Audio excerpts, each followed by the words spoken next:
Welcome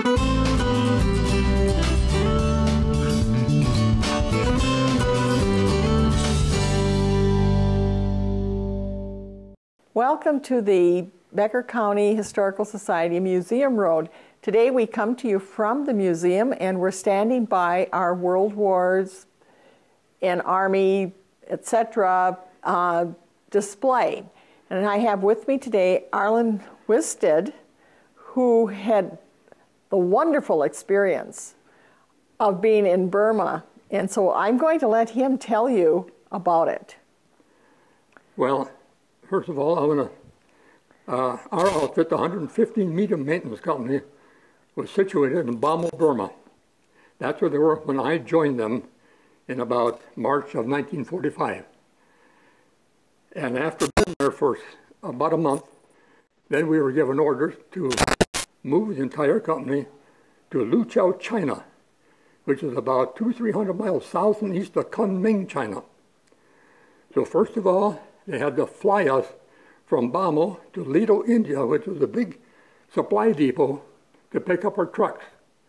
And then we convoyed them back to Bamo to load up our entire company and move on to Luqiao, China.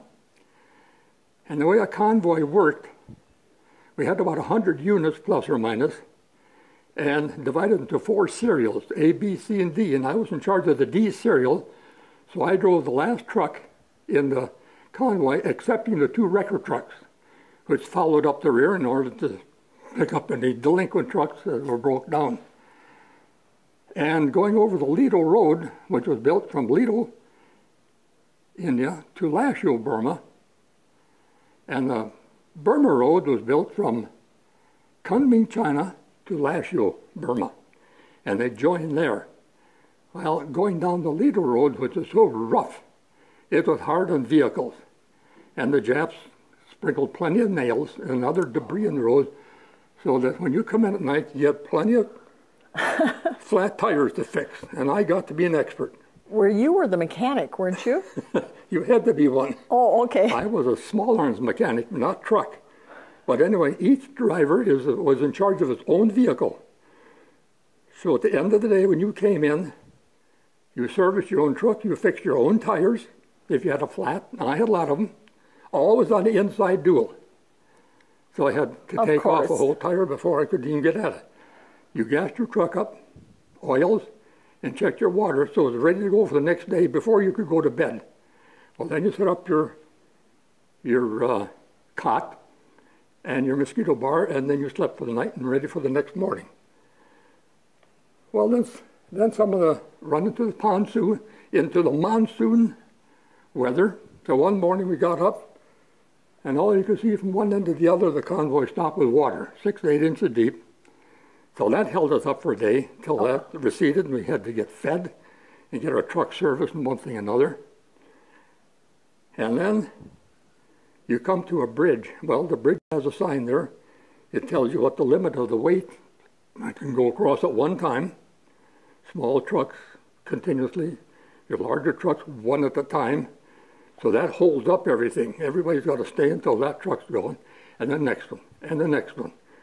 Well, you got about 100 units, and you're averaging about 7 miles an hour when you're climbing, because the Army regulations were that whatever gear you use to climb an incline, you use the same gear to go down, so you use your engine as a brake to help you. You were in the mountains then, in the northern part. Oh boy, you've been climbing. They had some grades as much as 17% grade, which almost be about a 25 to 35 degree angle. Ooh. They had to crawl up, and then they put a trailer full of grapefruit juice behind me, so I had to pull that too. And that was an awful drag going up those grades. Well, I have to just say, going across these rivers on these bridges, you know, I have these bamboo mines, you know, in my mind. Well, were they good bridges? Oh yeah, the 2 of them were over the Salween River and the Mekong River were regular steel suspension bridges, but they had load limits on them. Sure. And the other ones that we went were just plain pontoons. You just crossed. There's a plain pontoon that you drove a vehicle on. You had a crank on each side of the river, and you stood there and you cranked the vehicle across. And then when that one got across, you cranked it back because you had a crank on both ends. You can crank it back again, then put another vehicle on, and then you crank that across. So that took about 100 units. You know, that took all day and probably sometimes a whole night before you got all them over. And then some of the other bridges that we went across, that we didn't get very far, kind of a stick bridge. That's what I was afraid of. Drums underneath. Oh.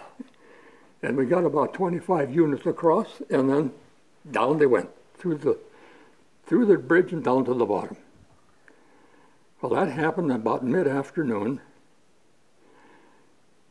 So then we had to wait until we got the two big records that we had, one 4-ton Diamond T and a 10-ton American LaFrance records. So we had to wait until they caught up to us, strip them down, and then get the records across to use the big record to pull the rest of the units across 2 or 3 at a time with the winch. And those winches are slow when you couple them up. My goodness, you know, we're just about out of time this round, but we want to hear more about this story. I want to know how long this road was and how long it took you to get across on the road. So we will be back later for more on the Burma Road. All right, thank you.